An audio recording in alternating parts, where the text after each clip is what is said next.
What up, Ninja Clan, and welcome back to my YouTube channel. I am, as always, your host, the Atomic Ninja G, and today we are going to be talking about my experience at a Star Wars tournament that myself and the nephew both attended, probably about a month ago now. So the reason this video has taken so long to come out is that after the tournament, I got really sick for about a week and a half. So I've been spending a lot of time basically playing catch up, creating content for the channel. So I haven't really had much time to get this video done. However, here we are. This video is happening. It's happening now.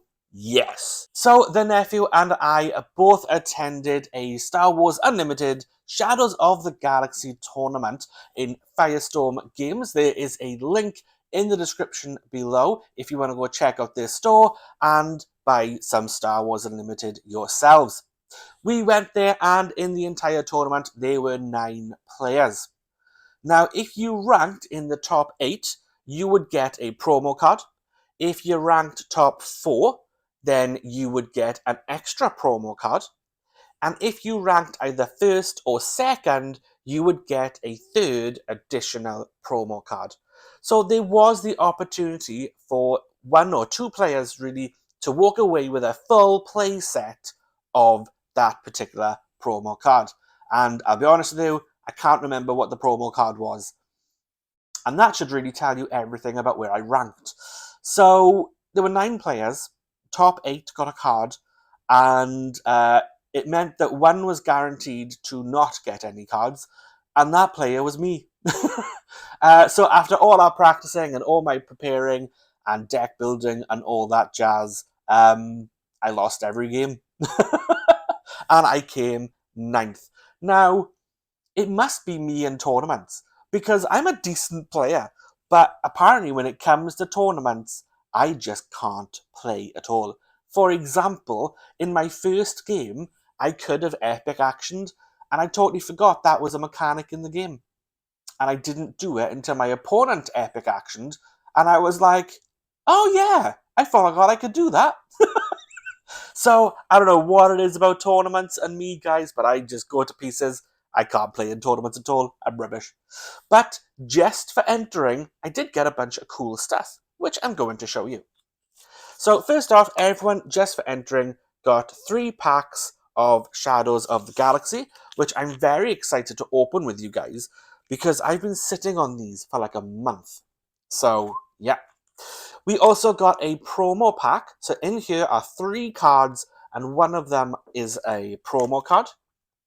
And we also got, just for entering, the Lady Proxima promo card as well, which is great, because I've already got 2 Lady Proxima in a deck, and now I've got a full play set. Yay! Yay me. Now, as I said, I did not rank very well. I came last. I came 9th in the entire tournament. However, the nephew ranked 4th. So he came 4th in the entire tournament, which was really, really good. Now, as a player, it means I miss out on my promo. So, boo. However, as an uncle, I am very, very proud of him. He did so well to get as far as he did. He was amazing. He did really good matchups. I got to see some of them. Unfortunately, we didn't get to play in the tournament. I think that would have been fun. But I got to watch some of his matches, and he played really, really well. So good job, nephew. Now, even though I came 9th, and I didn't qualify for any prizes apart from the ones that we got for entering, I think the guys in Firestorm took pity on me. So during lunch, I was having a practice game with the nephew before our final rounds. And I have this snack pot that belongs to my kids, full of Star Wars tokens. And unfortunately, I went to get a token, and I just knocked the entire thing off the table, and there were Star Wars tokens everywhere. And I think that the guy who was organising the thing kind of took pity on me. And so, just for showing up and taking part, and because I didn't get a promo card, I got this. And this is a Mandalorian token holder. And this is super cool. Like, I really, really like this. It's super cute. I'm really looking forward to actually putting my tokens in there after a month of watching this sit on my desk. I also got this Shadows of the Galaxy Initiative token, which is also very, very cool. So they are all going to get put in that little box later on. So what we're going to do in this video is I'm going to take you down to the table. We're going to have a look at the deck that I took. I'm going to talk to you about why I took it and what I was thinking and things I wanted to do with it. And then we're going to open these packs together. So first up then, let's talk about my leader choice. So I took Grand Moff Tarkin, who is one of my favourite leaders in the entire game so far. He comes in with the command and villainy aspect. He's green and black, and his action says you pay 1 resource and exert him to give an experience token to an Imperial unit. Now, spoilers moving forward, every single unit in this deck is Imperial. So he has the ability for 1 resource to give any unit in my deck an experience token. And Tarkin will epic action at 5 resources when he then becomes a 2/7 and has the ability, on attack, you may give an experience token to another Imperial unit. And I gotta say, guys, just playing around with this deck and playing with Tarkin was super, super fun. I've then got Coronet City, strictly because I wanted to use Cunning as my 3rd aspect. It could have been anything, I happen to have that one, so that's the one I chose to take. So, through the magic of editing, let's take a look at all of our command cards. And here we have them. So let's start with our ground units first. So right off the bat, we have the Super Laser Technician, a staple of any Imperial Command deck. It's a 3-cost, 2/1, and has the ability, when defeated, you may put this unit into play as a resource and ready it. It's basically a free resource. And there are ways, if your opponent is afraid of attacking this guy because they don't want you to get more resources, there are ways of killing him off yourself, which is fantastic. But also, in a Tarkin deck, if your opponent is afraid of taking this guy out, I can just add XP to him and just buff him and buff him and buff him. Next up is one of my favourite cards, the Seasoned Shore Trooper. So it's a 2-cost, has 2/3, and has the ability, when you control 6 or more resources, this unit gets +2/+0 permanent. So when you get 6 resources, he goes up to a 4/3 attack. But in the meantime, you can be using Tarkin to increase his attack and defense with those XP things, which I do quite a lot. You hit 6 and all of a sudden, this guy is a powerhouse and is very tough to take down. We've then got the Phase 3 Dark Trooper. It's a 3-cost, 3/3, has Sentinel, which means all units have to attack him and take him out before they can take your base, unless of course they have Saboteur, and also has the ability, when combat damage is dealt to this unit, give an experience token to this unit if it survives the damage. So you're playing him, you're using Tarkin to put XP on him, buff him up, do a little bit of damage in combat, also gets him an XP token. Great way for keeping him alive. Absolutely fantastic. And again, I would argue a staple for a command villainy deck. Moving on to our first unique character of Colonel Yularen. He is a 2-cost, 2/3, again Imperial card, and has the ability, when you play a command unit, including this one, heal 1 damage from your base. So he is literally there to A, get some experience, and B, just to help heal my base little by little. I did actually end up using him quite a bit in one of the games. And then lastly, for our command ground units, we have General Tag. He's a 2-cost, 2/2, and when played, give an experience token to each of up to 3 trooper units. And as you can see, our Seasoned Shore Trooper and our Phase 3 Dark Trooper are both trooper units. So if I've got 1, 2, or 3 of these guys on the field and Tag comes out, they're each getting an experience token as well. You will see a pattern forming in this deck where everything is Imperial, and as much as possible, everything gives something else an experience token. Let's head up into space then with our Outland TIE Vanguard. It's a 2-cost, 2/1, and has the ability, when played, you may give an experience token to another unit that costs 3 or less. You'll also see another pattern in this deck where all of our units are going to cost 3 or less as much as possible. Now, having said that, here we have the Gladiator Star Destroyer. It's a 6-cost, 5/6, and has the ability, when played, give a unit Sentinel for this phase. So that was always super useful. If I couldn't get out my phase 3 Dark Trooper, if I wasn't drawing any of them, this guy was able to give Sentinel for at least 1 turn for me to be able to soak up some damage and get some stuff done. Now, I will say most of my deck is ground units and space units. However, I do have 1 or 2 events and upgrades, so let's take a look at some of those now. Our first one is an upgrade. It's Academy Training. I've got 2 copies of that. It's a 2-cost, +2/+2. It's basically a buffed experience token. And then next door we have our event, which is a 1-cost outflank attack with 2 units, 1 at a time. So getting some extra attacks in, using that experience token, getting some damage done. So here we have our cunning cards, and as you can see, there's not that very many of them. However, they were all very important to my deck. So starting here then we have the 7th Fleet Defender. It's a 3-cost, 3/2, and has shielded. So when you play this unit, give a shield token to it. Next up we have the Lurking TIE Phantom. Now on screen you can only see 2 copies of this.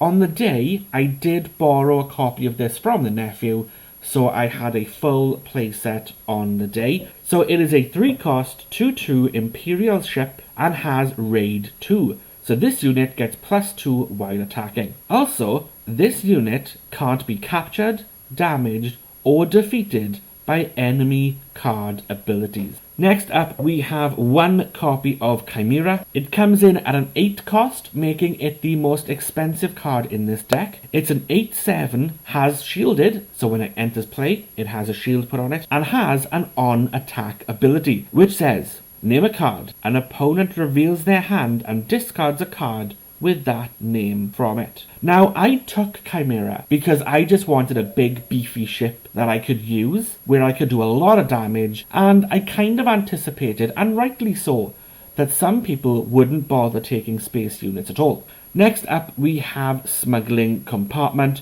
Again, 1 copy on the board here, but I actually did have 2 copies on the day because I borrowed 1 from the nephew. And this is an upgrade. It says attached to a vehicle unit, attached unit gains on attack, ready a resource. It also gives that unit +1/+1. And then next up, we're going to take a look at what I think is the biggest chunk of this deck, our villainy cards. And here they are. So starting over here, then we have the Snowtrooper Lieutenant. He is a 2-cost, 2/2, and when played, you may attack with a unit. If it's an Imperial unit, which we know all this deck is Imperial, that unit gets +2/+0 for this attack. Then we have one of my absolute favourite Imperial units, the Incinerator Trooper. It is a 2-cost, 2/2, and has wide attacking. This unit deals combat damage before the defender. If the defender is defeated, it deals no combat damage back. Now, this guy, coupled with Tarkin's ability to add experience tokens to units, is just absolutely wonderful. Coming in at a 3-cost then, with Sentinel, we have the Cell Block Guard. It is a 3/3, and it's there simply to soak up a bunch of damage. Next up, we have 3 copies of the AT-ST coming in at my second most expensive card, along with the Gladiator Star Destroyer. It's a 6/7 and has Overwhelm. When attacking an enemy unit, deal excess damage to the opponent's base. Again, it's Imperial. Throw a couple of XP tokens on there, happy days. Then we have 2 copies of General Vias. one of my favourite cards. I do love the Imperial cards, I'm not gonna lie. He is a 3-cost, 3/3, and has the ability, other friendly Imperial units get +1/+1. So I'm already throwing down a bunch of experience tokens thanks to my leader, Mr. Grand Moff Tarkin. And then you throw him down in the mix, and everything across the board, whether it has an XP token or not, gets a +1/+1, because everything in the deck is Imperial. Lastly then, our space unit over here, we have the TIE Advanced. It is a 4-cost, 3/2, and has the ability, when played, give 2 experience tokens to another friendly Imperial unit. So there we have it, guys. There is my 50 card deck that I took to the tournament. And what I will say is, even though I lost all of my matches, this deck performed really, really well. It did everything I wanted it to do. The experience points were flowing.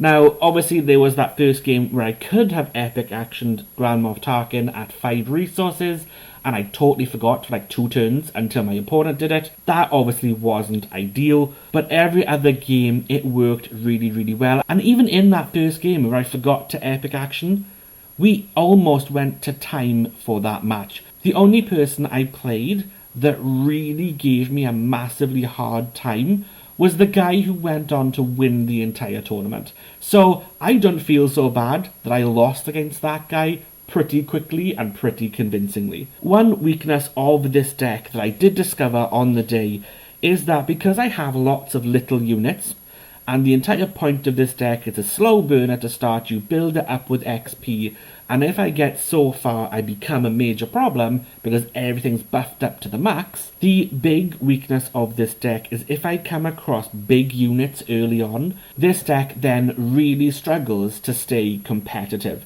And that's what happened up against the guy who ended up winning the entire thing. He had a lot of big units he was playing. He had Overwhelm, he had Maul, he had Vader. I mean, he had an amazing deck. And it just so happened that my deck just could not stand up to that. But every other game I played, it did come down to the last couple of minutes to see who would win and who would lose. So, I'm going to clear the board, guys, and then we're going to open some packs. Alright guys, so we're going to open up the regular packs first, and then we'll do the promo pack later on. So, let's go. Oh, I'm so excited to open these. I've been sat on them for a month, as you guys know.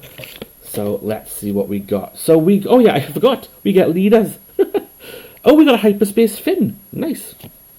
And we got Maz Kanata's castle.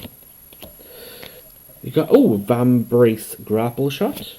Do you know what? I'm gonna move Proxima out the way so I can actually put these cards down somewhere. Hang on. Let me just sort myself out. There we go. That'll do me. We've got the Discerning Veteran. I like that card a lot. Detention Block Rescue. Warzone Lieutenant. Vigilant Pursuit Craft. Tundrojan Hunters. Oh, Fugitive Wookiee. I really want to build a Wookiee deck, so that's quite cool. Mandalorian Warrior. We've got the Look the Other Way. Frozen in Carbonite, uncommon. We've got an uncommon Kirax Heavy Fighter. Fen Rao, nice Mandalorian card. We've got a rare, Zori Bliss. 5 cost, 4/7 on attack, draw a card. At the start of the regroup phase, discard a card from your hand and has Smuggle. Nice. Now I can't remember why, but I really wanted this card for a deck the other day, and now I can't remember what deck it was. But that's really cool, because now I have the card. Hooray! And is this our last card? Yeah, it's our last card. Oh, a Ruthless Assassin. One of my least favourite cards, I'm not going to lie. So, yes. Okay. Not for ability, but just I'm not a fan of the art on that one. Let's pop that over there.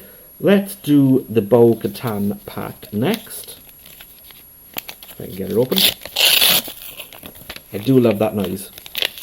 I do wish everyone would take Star Wars approach and just make all the card things out of paper. Makes it much easier to open. We have a Hondo Ohanaka. Ohanaka? We'll go with Ohanaka. We've got the Remote Village. Outlaw Coroner, Nima Outpost Constables, that guy, Foundling, Delphi Patrol Wing, Corvus Rituals, Twin Pod Cloud Car, I like this, Principled Outlaw, nice card. Ooh, we get ourselves a Hyperspace Cargo Juggernaut, Zuckus, Heavy Fighter. Ooh, Hyperspace, a new adventure. Return a non-leader unit that costs 6 or less to its owner's hand, then its owner may play it for free. Okay. Yeah, I kind of like it. We've got Array, Legal Authority. And this is our last card. Ooh, Bounty Hunter's Quarry. Attached unit gains bounty, search the top 5 cards of your deck, or 10 cards instead if this unit is unique. For a unit that costs 3 or less, and play it for free. Alright. Cool. Let's put those over here. And then we have our last pack, which is Boba Fett. Which, after me saying, yes, let's everyone do paper because they're easier to open, I can't open it. We've got Rey, and we've got a nice Death Watch Hyperspace hideout. We've got Outflank, I like this card a lot. Gentle Giant, House Cast Soldier, Moisture Farmer, Timely Intervention, Desperado Freighter, Chain Code Collector, Smuggler's Aid, Criminal Muscle, nice card, Sinara San, don't know if I know her, 3/6 Grit, like that. While this unit is exhausted, she gains bounty, deal 5 damage to a base. Ooh, I don't like that, but I do like having Grit. Ooh, Ketsu Onyo. Don't know if I have Ketsu Onyo. Saboteur, 3/2. When this unit deals combat damage to a base, you may defeat an upgrade that costs 2 or less. Oh, I like that. That's very cool. Oh, another new adventure. We've got a Rey Koska Reeves, 4/5 on attack. If this unit is upgraded, you may deal 2 damage to a ground unit. I like her. I also want her for a deck. Let's go. I believe our last card is a common. Oh, Super Commando Squad. 4/4, 5 cost, shielded, and while this has an upgrade, it has Sentinel. Alright. So I think, honestly, of all these cards, this is the one I am most excited for, so far. Now then, let's take a look at the fluff on my mat, at the promo cards. So in this pack are 3 cards from Shadows of the Galaxy. I'm going to be honest with you guys. There's only one promo card I really, really want, and that is Envis. If I get the Envis promo card, I am going to lose my mind. I'm probably not going to get it because my luck doesn't hold out that much, but that is what I want. Okay, here we go. Let's open this up. And let's squish it together so we don't get anything. So we get a Waikiki Pirate Gang. It is a promo. It has ambush and smuggle. You can tell it's promo because of the style around the border around the card. We get a Hyperspace Grogu. Nice. Oh, that's so cool. I like that. And our last card. Oh no, that's not Envis. It's Millennium Falcon. Again, one of my least favourite cards in the game. I'm not a massive smuggle player, so yes, if you play this card unit out of your hand, it gains ambush. That's pretty good. I do like the ambush. I will say though, Hyperspace Grogu, really happy with that. So there you have it, guys. That is the deck that I took to the tournament, and obviously we got to see all those really cool cards that I opened as well, especially this one, my Hyperspace Grogu. I'm very excited about this card. It's very, very cool. Obviously, little disappointed I didn't get Envis, But I like that card so much, I might just go online and see if I can buy a copy. First off, I would like to say a huge thank you to Firestorm Games. Had an absolute blast at the tournament. I know this video is like a month late coming out, but it was just brilliant. Had an absolute blast. The people were friendly, the players, the staff, regular random customers. The venue was great. Had an awesome day. Super loads of fun. And I would absolutely love to go to another tournament at Firestorm Games, even though apparently I'm really rubbish at tournaments. Secondly, I'd like to say thank you to you guys, because you have, as always, been awesome. If you enjoyed this video, do me a favour, click that like button, click that subscribe button, and turn on that notification bell so that you don't miss some more Star Wars content coming really, really soon. Spoilers, sneak preview, don't know what to call it, but the nephew and I are going to be recording some extra games this week. So hopefully by next week, you're going to have some more Star Wars Unlimited content coming your way from a galaxy not so far away. Anyway, I've rambled on enough. Do me a favour, like button, click it, subscribe button, click it, notification bell, turn it on so you don't miss anything. Until next time, guys, I have been the Atomic Ninja G. You guys have been awesome. And this has been a Hyperspace File Grogu, my experience at a tournament, random video, bad outro video, yeah.